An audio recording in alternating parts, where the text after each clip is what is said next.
Wolf, as is to be expected.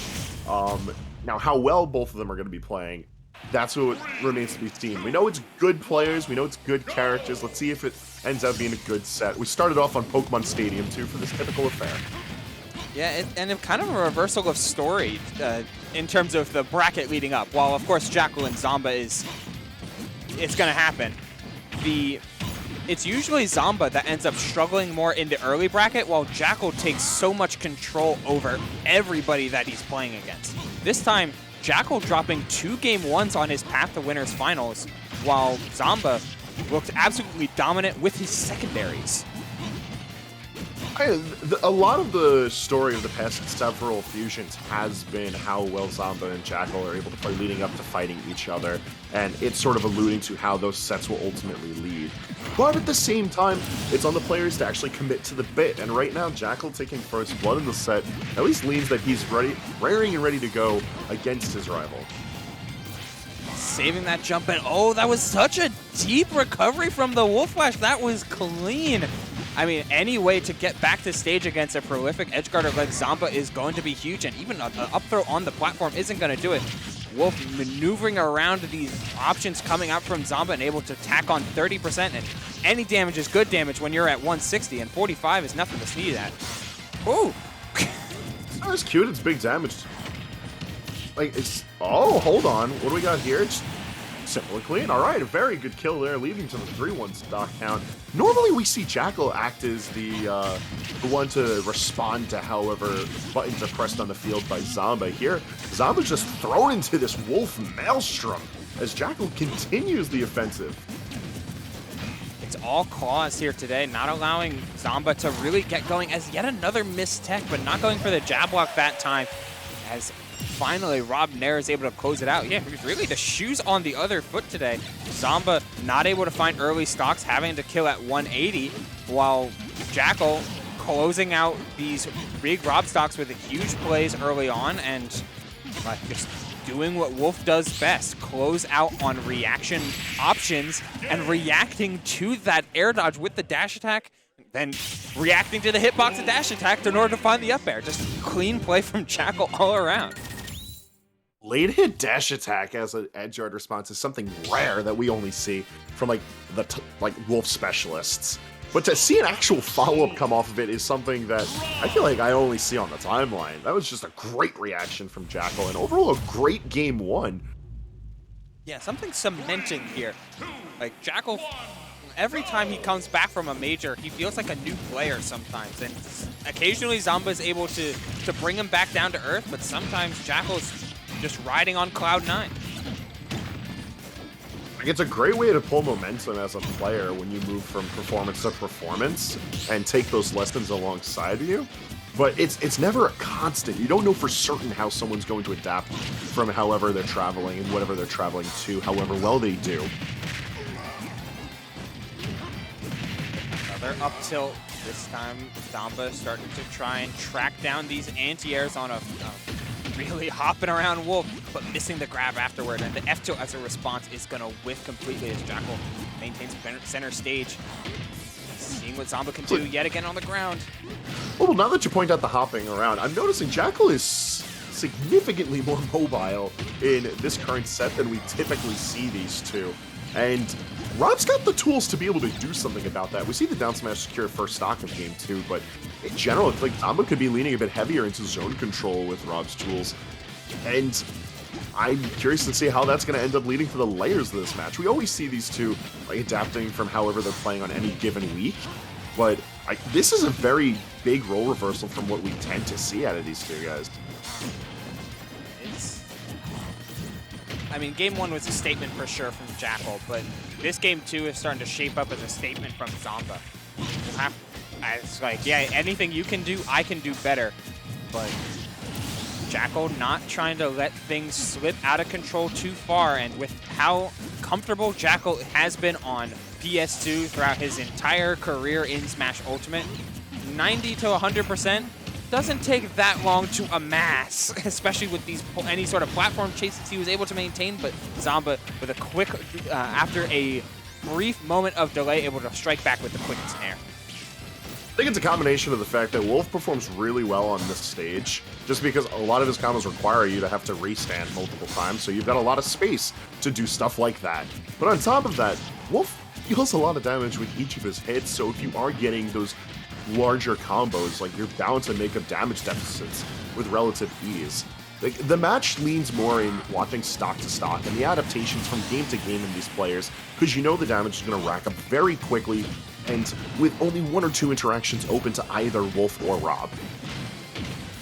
During the back throw into dash attack as it covered the jump in, yet Jakal is able to still hold in and get around that up angled F tilt. He was cooking. I like it. I love it, in fact. I am such a big proponent where if you have to fight someone with items, learn how to use those items to yourself, and great series of parries all around, trying to just get the gyro into control and out of control. Otherwise, up smash evens out the stock down. And Jakal was looking for exactly that, but a great tech roll away in the corner there, forcing Jakal to miss his timing, yet not going to let Zomba get away that easily. 71 and like it's nothing. Forcing Zomba to start using some of these pokes down tilt into the grab. 88 trying to close out the stock, but Wolf's in there, pokes out Zomba, and we're back at neutral. Does it again, but we're still responding back with that down tilt. All right, it's blasters to gyros, trying to take the zone. I like it, but it's just, I feel like it's not a comfortable play from Jakal. The way that he's holding forward in this set, he would have had to have committed to defensive play a little bit sooner. It's too big of a dynamic shift, and now committing to the aggressive bit, he's not out of it just yet. Really good DI off that throw. Yeah, but now at getting this high in percent, has to be very careful with Zomba just throwing out nairs. Tried to intercept it, but Rob's nair came out just quickly enough. 177 now. Hitting the gyro, but nair will do it. God. Such a safe button to be able to cover so much space and still result in kills at high percent. Like, as if Rob needed any more safety in how potent he is at finding stocks.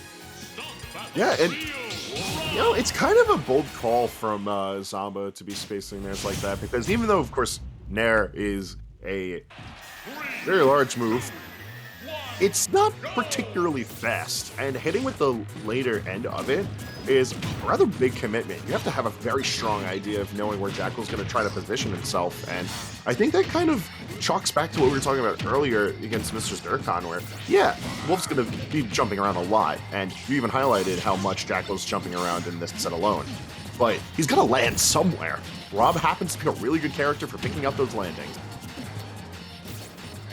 He will continue to do so if he's able to find a beat on just when Jakal wants to come down with these neutral airs. Because I mean, that's basically has been his go-to landing option.